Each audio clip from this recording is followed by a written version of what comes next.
Hello and welcome to Property Mastermind Podcast, episode 241. Today we are talking feasibilities and the lies that developers might tell themselves to make sure their feasibility stacks up and they're a go with their development. It's going to be a great unpack from Bob. You will, as usual, take away a few nuggets. So let's jump into episode 241.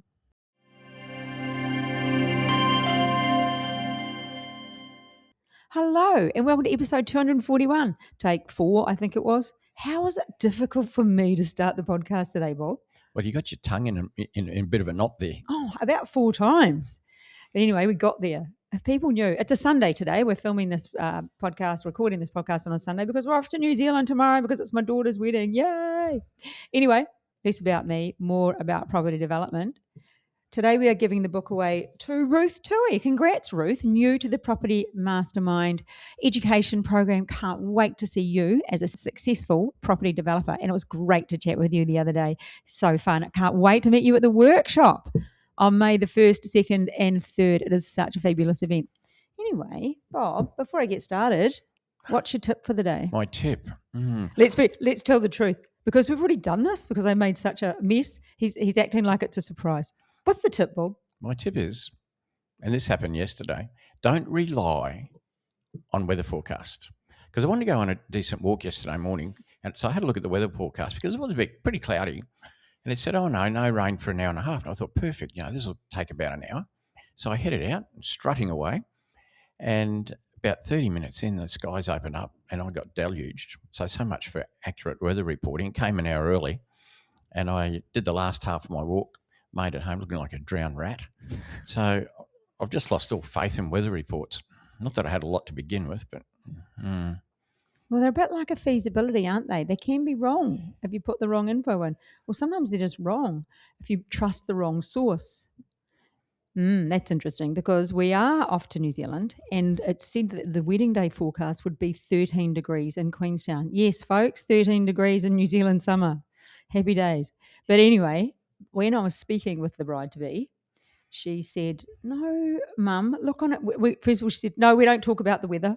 And then she said, you've got to look on a different site and it says it's going to be 20. So Bob immediately checked it out and they were correct. So 2 different sites, 2 different numbers from the high of 13 to a high of 20. That's outrageous. Yeah, and it is like a feasibility. You can get 2 people to look at the exact same deal and get 2 totally different answers.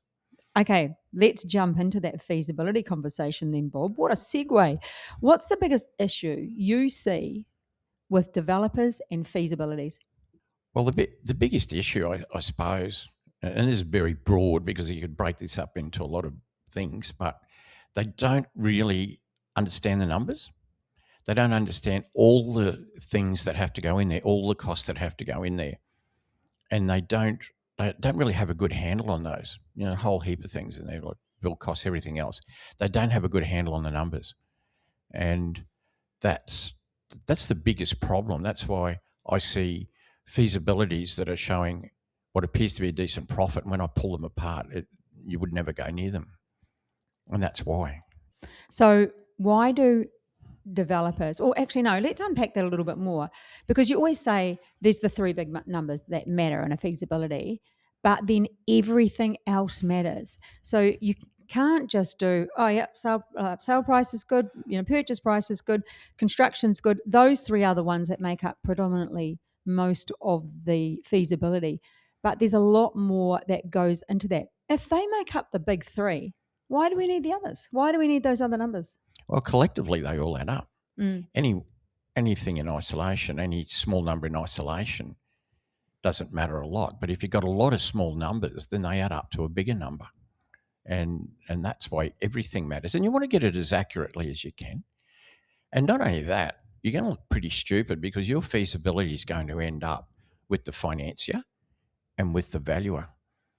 And they'll soon pick holes in it, particularly the valuer. Yeah, so their feasibility, one, it's for you, but then it gets passed on and that can determine how much money you can borrow if money at all is available thanks to your feasibility. You know what I likened it to when you said all those little things add up? I likened it to when you're trying to be healthy and you eat like just a little one of those, then a little one of those and a little one of those, and over time, all those little bits that you're snacking on just ruined the healthy eating, or you've actually broken it. So, Bob, why do I want to talk build costs now? Why do developers, and because this is a really important one, why do they assume they can change a build cost, because it's one of the big ones, and to be more favourable for them? Well, I think some people who aren't used to dealing with builders think that they can like work a builder over and get that build cost down, because they might need to get that build cost down to satisfy their feasibility. Because, and I suppose we'll probably cover it a bit later when we're talking about not putting emotion into feasibilities, not trying to force a feasibility into being something that it's not, so that you can feel good about it and go ahead. But like, that sounds stupid when I say that, but I see that. I've seen plenty of that. And so when you're talking about build costs, they are a big number in your feasibility. As far as costs go, land and construction are the big ones. And often construction can be more than your land component. And so it's critically important. And I've seen that. Not only do some people just get it wrong because they don't really understand what things cost to build, but you have to know, well, what's the builder included and what he hasn't included. So that's why we spend a lot of time in our education teaching people about builders and contracts and pricing and all that sort of stuff, because it's so important to get that one component right, because it's a big number. But I see people go in and say, oh, look, the build cost, I've got to get about $250,000 off the build cost on this project. And it's not even a big one. Might be a duplex. They need to get $250,000 off. And then they start thinking, well, yeah, look, I'm going to go to like 10 builders and I'm going to start paying builders off against each other. And then there's sure to be a builder who's really looking for work, and they start convincing themselves that they can do it. And builders aren't going to like drop their profit down to like nothing or a loss or a little just to satisfy your feasibility. No. And while you can get a range of prices on any one job from builders, from the smallest to the largest, you don't necessarily run with the smallest. To think that you can just do something like it's pretty arrogant, and it's going to come back and bite you later. And even when you were talking about build cost, you briefly skimmed over, what's included. And that's massive, because if somebody's included something, say you've gone out and got 3 quotes and somebody hasn't included that just blows build costs, blows it out. You might be including the build costs that look great work, but it's missing half the stuff that you need, or it's in an area that expects luxury and you've got cheap products, cheap stuff in there. It's just not, you're not comparing an apple with an apple, and you're selling something to a market that they will turn their nose up, and you're not going to get that sale price at the end. Yeah, I met somebody once who got a price from a builder on a job. It wasn't fully broken down in detail, but they ran with the price, and then it got to the point where the builder prepared the building contract for them to sign. And when they saw it, they think, that's not the number we talked about. And you know what it was? Well, the builder was talking his build price not including GST. They're thinking build price including GST, so that it's 10% different, and 10% of a big number. And because some builders give you a price including GST and some give you a price not including GST, and they don't always say that, and somebody doesn't think to ask. Then you get right down the track to find out that the price is 10% more than what you had in your head. And or what you thought you'd agreed to. Worse than what they thought, or he or she, I'm not sure. They thought that they'd agreed to something, and they'd agreed to something completely different, but they had agreed. Had they? Oh, no, they hadn't signed the build contract yet. Well, they're just throwing around a price. And because the thing that matters is what's on the building contract, not what's in the back and forth emails and banter and everything. So, I mean, that sounds pretty dumb, but I've seen it. So the takeaway from that is you need to understand what you're doing. I think that's going to be the answer to all of this. You need to understand what you're doing, but the build cost is the build cost, and you cannot sharpen it later. Once you're under contract, you're pretty well locked into what it is. And we did talk about Peter last week, who made his, added some stuff by choice to meet the market and feel better about it and know that he was going to get a better sale price. That sort of thing's different. But we're talking about in the feasibility, those numbers that go in, Once it's in, can't sharpen it. No, because when you sign the building contract, there'll be a whole specification, all your fixtures and fittings, like everything will be in that documentation. And assuming it's a lump sum fixed price contract and not a contract that can be varied, then that's it. And when they get varied, they usually go upwards. So you don't want that. You want a lump sum fixed price contract. So you're locked in. Builder's locked in, but you're locked in. Okay, moving on to the next one. Next lie. How often do time delays impact good feasibilities? Well, time delays. The thing about a time delay, assuming it's after you're settled, and in other words, if you've got a loan, you're incurring interest. Every delay will cost you money. Every day will cost you interest. So that's why you've got to keep it tight.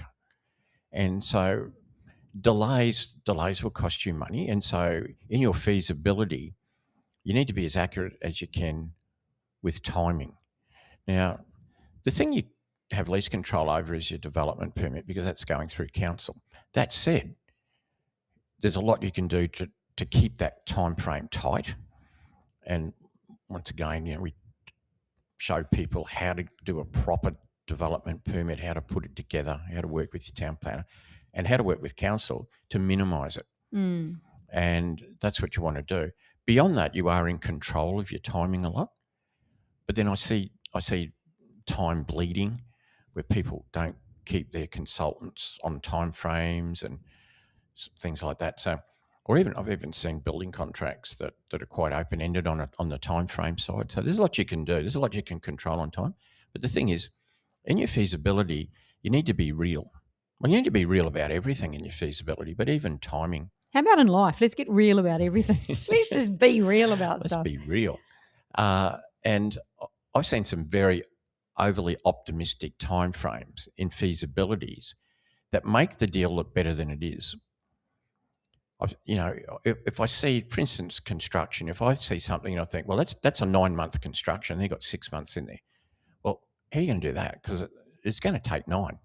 And you are better off putting 9 in, and if it's 6, heck, that is just a bonus. Like, we've got one of those happening at the moment. Looks like construction's going to be ahead of time. How good is that? But you can live with that way. You cannot live with the, well, you may not be able to live with the other way. Well, it's going to cost you. Yeah. It's going to cost you. It erodes your profit, because whenever you're over time, that's interest. And the further through the project you are, the higher the interest. And so that's why every day counts. That's why you have to keep everything tight. And what it does, it's chewing into your profit. So you have a particular profit that you think you're going to make based on your feasibility, and when you go over in time, that profit gets eroded.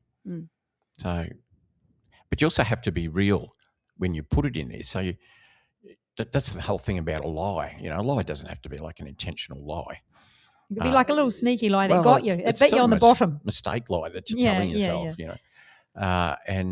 So timing, you just got to get it right. Don't be overly optimistic. Get it right, but during that process, do everything you can to keep it tight. Yeah. Okay, Bob, what about the next one? Talk about, why do developers overestimate value sometimes? I'm talking about the sale end. Why do they overestimate that? Well, yeah, overestimating your sale prices, that's certainly going to help your feasibility, because your sale price is not in a good way. Well, your sale price is the biggest number out there. So therefore, it has the biggest influence on the outcome of your feasibility. And once again, you have to get it right. If you go high on your sale price, you run the risk of making your feasibility look better than reality. It will look better for sure, but it will look better than reality. If you go really conservative and go below what is a realistic sale price, then you're just going to hurt your feasibility. And I've seen people go both ways. I've seen people get just too conservative and too risk averse, that they overestimate their costs, they overestimate their build costs, they underestimate their sale price, and it ends up the thing, it doesn't look like it works, and so they don't do it. Whereas somebody else could be looking at that deal at the same time, and they'll put a realistic sale price in, not a low one, and they'll put a realistic build price in, not a high one, and it'll work, and they'll buy that, and they'll do the deal. And so when you're talking about sale prices, it makes a huge difference when you start fiddling with it. And the temptation with a lot of people is to say, well, look, I'm doing this duplex. I'm just starting. I'm looking at the feasibility. I look like I might buy it. I won't be selling it until the end of the project. So it could be 20 months, 22, maybe even 24 months on before I sell it. So the market looks like it's improving. So that sale price, it's not going to be what it is today. It's going to be what it is in 2 years' time. So the temptation is then to escalate it up. And then, all of a sudden it works, and what you're trying to do is predict the future. The only issue with that is, and you might be right, you might well be right that when you get to sell it, it is that figure that 2 years ago you said it would be. And probably more often than not, it probably would be, because as we've talked about, and so often, prices generally go up. They go up a lot more than they go down. That's why property's gone up over the years. Yeah. Property hasn't gone down over the years. So that person that wrote that comment on that reel, mate, what are you thinking? So wrote some sort of negative comment about property prices go down. I was like, more often than not, they go up. Otherwise, we'd all be buying houses for $49,000. Yeah. How good would that be? That'd be good. Yeah. Yeah. So that's true. And more often than not, the sale price you put on today will be less than the sale price you'll sell it for in 2 years for sure. But the problem is when you come up against the financier and the valuer, they use today's prices. So the first thing they're going to do is rip your feasibility apart. So you can't go in there one that doesn't work on today's prices and you're dropping the build cost, because sooner or later they want to see a building contract, and sooner or later they want to see the sale price. And so you can't get around that. So you're only fooling yourself initially, and then you're going to come up against the valuer. So that's why it has to be real. If you do a real numbers without any emotion, without escalating stuff, then, and you're confident in it, then that's the way it should run. Assuming you know what you're doing, you've been educated and you've done it, or you've done it before. I wonder, Bob, with the people that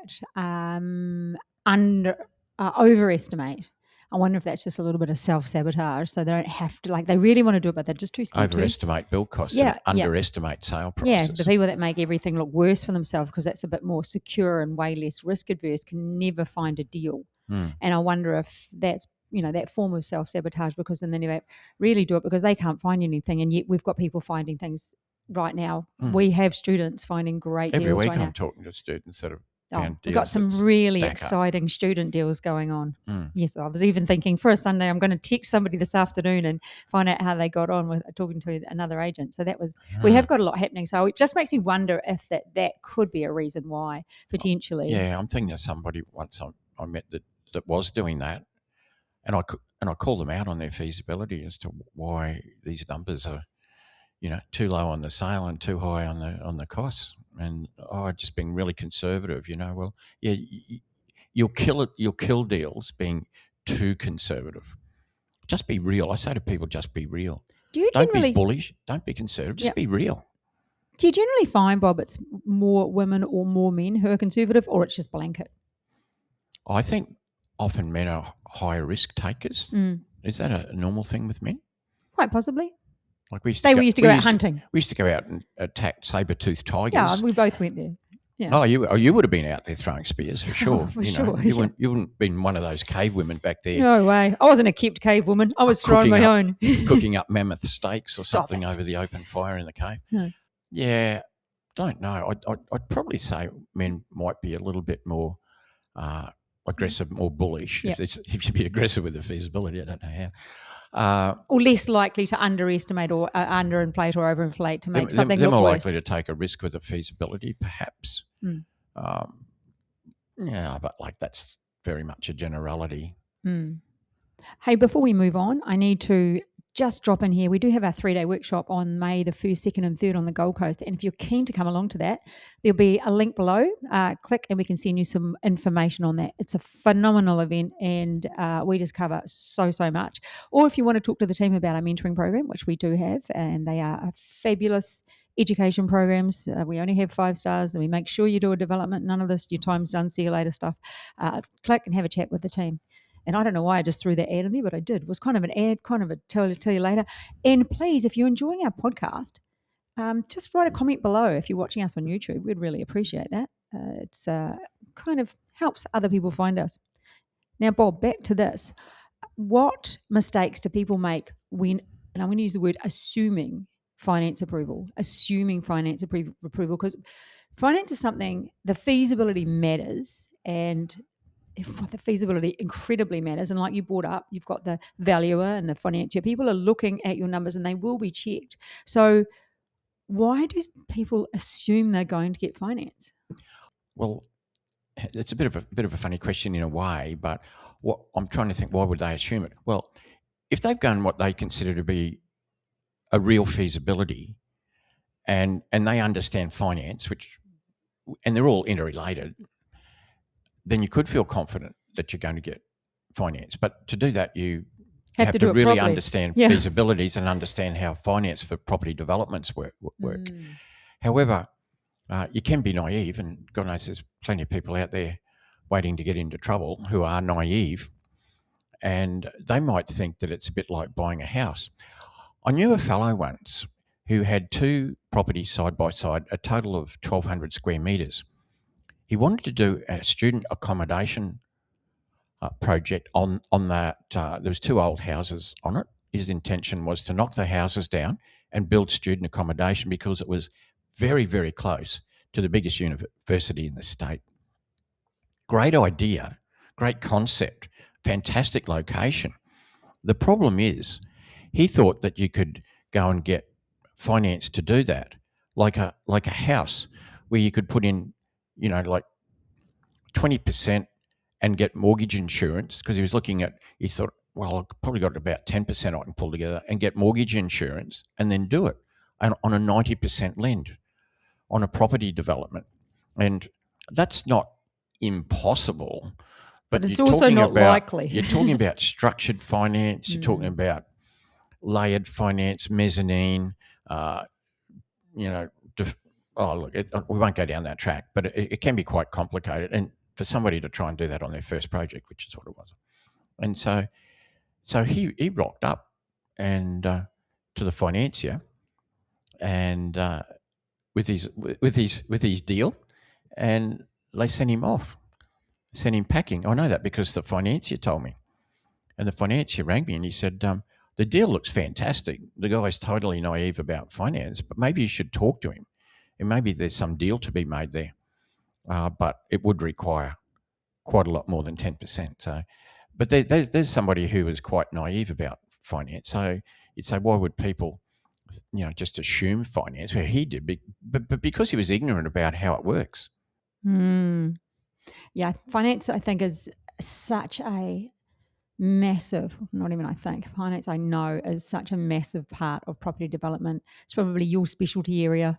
It's huge. I learned something often weekly new about finance, or just different ways you can do things, and the conversations that you have and we have after you've had them is like blows me away with some of the things that are possible when it comes to property development finance. But it's certainly not like your average buying a house financial thing, and it is very much a non-emotional thing.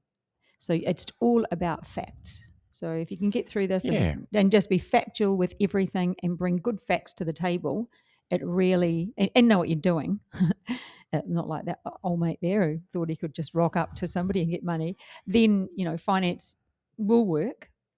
And I suppose we don't want to scare people and say, why do people assume they get it? But we should scare people enough to know it's not something you go into by ChatGPT or Googling. There's a little bit, there's a little bit more to it. Surely you could, there's just a lot more to it. I could leave it there. These parts that all interact. There's the structure you use. There's the feasibility, which is all about the numbers. There's the finance that comes off the back of those numbers. They're all interconnected, and it's important to understand that. That's why we spend a lot of time making people experts in that arena, because I always say it's that front end of a project where all the smart work's done. once you've got the builder, it's pretty procedural, and you've got to do it right. And there's a lot of moving parts, but you can learn that. But I say the smart stuff's done up front. And you often say once you get to that point, it's 2 to 4 hours a week, really. There's not much work has to be done after that for the developer. Well, during construction, it's all onto the builder. There is communication between you and the builder. It's not a lot. And it's the builder who's doing all the coordinating of the consultants. Coordinating of the contractors. And it's the contractors that are doing all the on-site work. So from a developer's point of view, you're right. There's not a lot of hourly work during that construction stage. But to get there is where a lot of the smart stuff's been done up front. Well, and getting the numbers right is a big piece of that. Oh, it is the biggest piece of that, isn't it, really? Your due diligence and getting the numbers right. For those that are interested in due diligence, we did a Facebook Live last Thursday on property developers' secrets and hacks. So jump over and watch that. It's a live video. It'll still be there. We talked a lot about due diligence, and if that's something you want to learn a bit more about, there's the place to go. But why are small overruns worse than they appear? You might just think, just a small overrun. Just a small overrun. Why are they worse than people actually realise? A small overrun on us isn't a deal killer. Like I said, everything affects your profit. So time delays, extra interest affects your profit. Overruns affects your profit. And that's why, once again, you want to get everything right. An overrun could be an overrun in time, could be an overrun in cost. Remember that once you lock yourself into a fixed time and price contract with a builder, that's what it is. And so if there is an extra cost for any reason, that would need to come out of your contingency account. So the financier will make sure that there's a contingency account as part of your loan. It's only about 5% of the contract price to cover those things. So you want to get it pretty right first. You don't want to be using up that 5%, and then you've got to start digging your hand in your pocket. So that's another reason why you just get things right. But little things add up. If you got one little thing in isolation isn't much, but if you're out on a lot of little things, then collectively it adds up, and that can create a problem. It'll also dig into your profit. I mean, you want to make as much as you can. You want to keep eroding your profit with all these things. It's interesting you're talking about the little things that matter.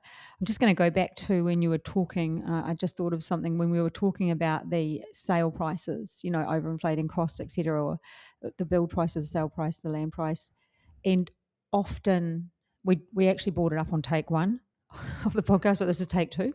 And so we actually brought up the fact that sometimes people get a little bit emotional about a feasibility, about what they're going to make. And they think, I would buy that. They turn into somebody's looking for a house. So someone buying a house is buying it as an emotional purchase. Someone buying a property development site, it is not an emotional purchase. And when you fall into that emotional category, because you can see it and you can feel it and you would live there and you love it and you would buy it, that's a slippery slope. And that's why it's important that you only treat this development as a factional piece of work, as just a non-emotional piece of work, nothing to do with how you feel or how you would want to be. Apart from when it's all working and you want to put bits in there, or you're staging or stuff, you could probably do it then. That's when you probably would get away with that. But that's something that does happen that people need to sort of not be aware of. And that can also fall into that due diligence stuff where when people are looking for a site, and same thing, they want to live there, and then they get really emotional about it. Anyway, I just went back to that wee tangent because I thought that was quite on take 1 when you talked about it. It was really good bringing up. You're doing this factually, not emotionally. Yeah, it has to be devoid of all emotion. And I've seen it where people just get over optimistic. They just want this deal at any cost, and they'll inflate their sale prices. They'll deflate their build cost, and not only that. Even on deals that go ahead, and when you're working out the standard of your finish and your fittings and everything, it's what the market wants in that area. That's what you have to put in there. And some people get all, oh, it's either going to live in. I know I've had to say that to her. Are you going to live in this thing? No. Well, stop, going up there and putting stuff in that it's expensive and you won't get your money back on it. You're overcapitalizing because they get all carried away emotionally and want to make this thing look like the best. Want to make it look Instagram worthy. That's what they want to do. Make it look Instagram worthy. Well, that can cost you. Yes, that will. Just be real. Once again, I keep saying be real. Be real about the market. Understand your market. And that's the standard of finish you put in there. And don't get emotional about it. I think that's something that you do so well, Bob. When it comes to property development, it is just black and white. It's not, because I'm probably more likely to say, I'm sort of to the side of optimism, and you're probably more straight on the line, or even, very not optimistic about something. But it's me, and you've been through more battles than I have, or 1 point whatever and 1 point whatever in development. I've been around a lot longer to make more mistakes and learn from them. Yeah. I save all my emotion for you. There you go. Well, it was Valentine's Day. It was Valentine's Day. Very nice dinner we had too. So, Bob, what should a feasibility actually be testing?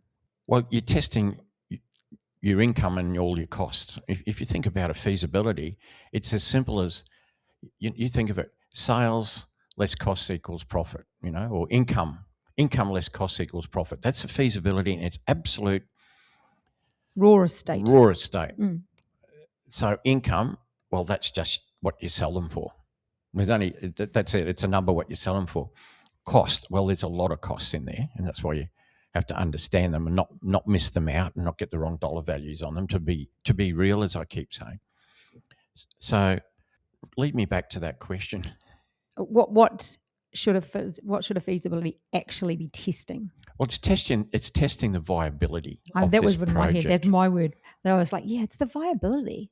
Yeah, you used that word the other day on our thing about due diligence. On that Facebook Live we did. Viability. I think. Yeah. So it is. It's testing the viability of the project. What is viability? I'm twisting my words as well. Viability. It's not just profit.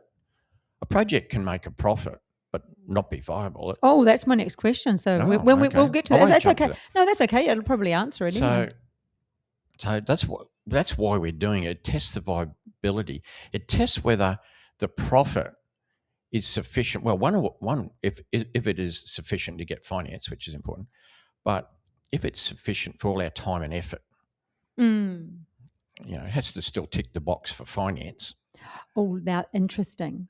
Some, you listening now might think, but it makes money. What do you mean for my time and effort? The real question I think you're pointing to here, Bob, is that money could be better off doing something else. If you had money and you were going to development and you said it makes money, is it worth the time and effort? Maybe it isn't, because there's something that is worth the time and effort. And you might be looking at 2 deals at the same time, and you're only going to do one, and so you're testing viability, profitability, but you could look at other things as well. Well, does one require more equity? Do I have that? Is one going to take longer? Oh, that'll have to take that into consideration. It could be as simple as comparing two. But viability isn't. That's why we do them. Not, as I said, not just is it worth our time and effort, but is it going to hit the benchmarks for getting finance? Because we've both spoken to people where they're looking at a deal, it doesn't stack up well enough to get finance, but it still makes a profit, obviously. And then they think, well, I'll do it. I mean, that profit's like 3 years' salary to me.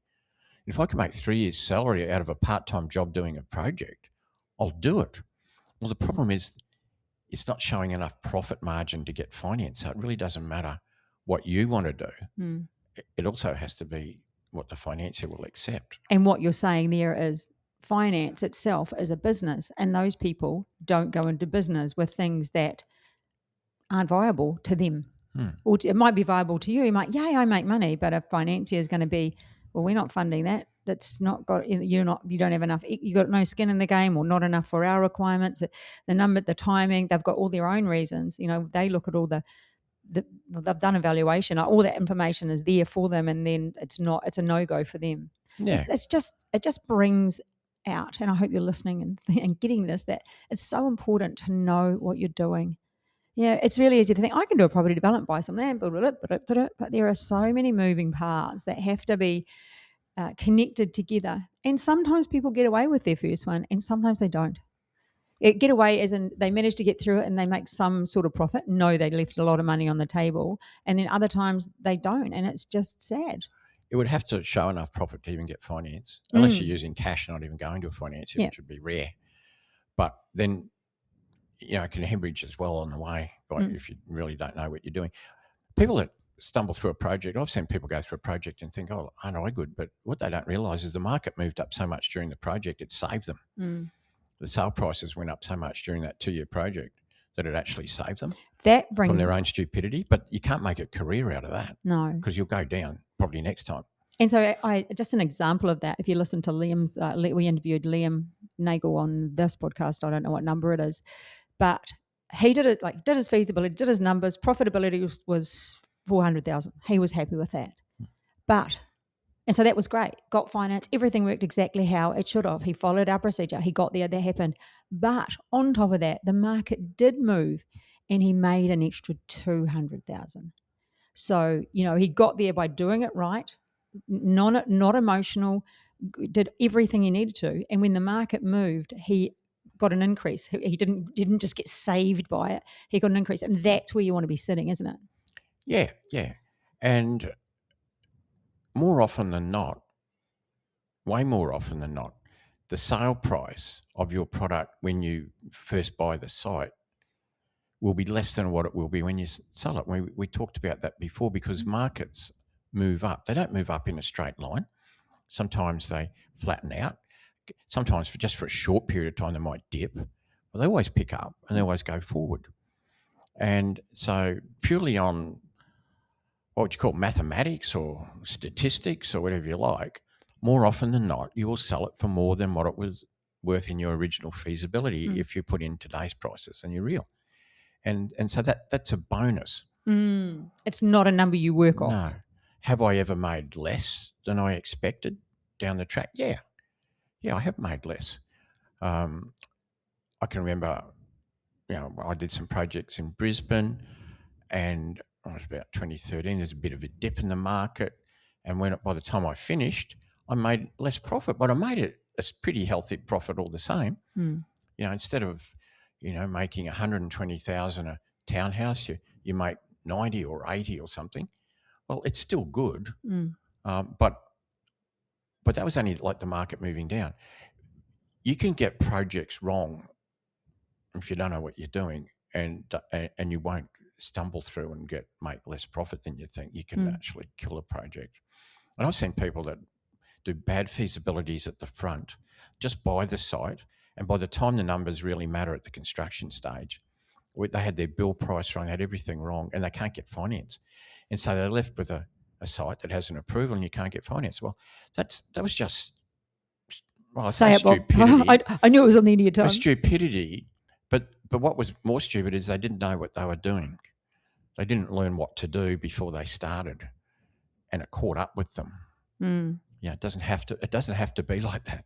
There's one more thing I want to cover off on when it comes to feasibilities. You need a decent feasibility calculator, and we have seen people use feasibilities that they've got from their mate who's in the bank, and they've got it from a real estate agent, and they've got it from this person or that person. We use a property development feasibility, and it is different to the ones those people use because they don't have a handle on all of it. They don't really understand. They know their job. Stay in your lane, mate. You know your job, do your job, you do it well. But that you've got to make sure you have a proper feasibility calculator. We have one. It's inside the course. And we sell it externally if that's something that you want. But you do need one. And also that is a great tool when you are sending information to your broker for finance. They like to see that information set out in a certain way. And the valuer? Yes, and the valuer. And the quantity surveyor? Yeah. And maybe a joint venture partner? Yeah, really, very important. Not like when I started off. I did it on a sheet of paper with a calculator and typed it up on a typewriter.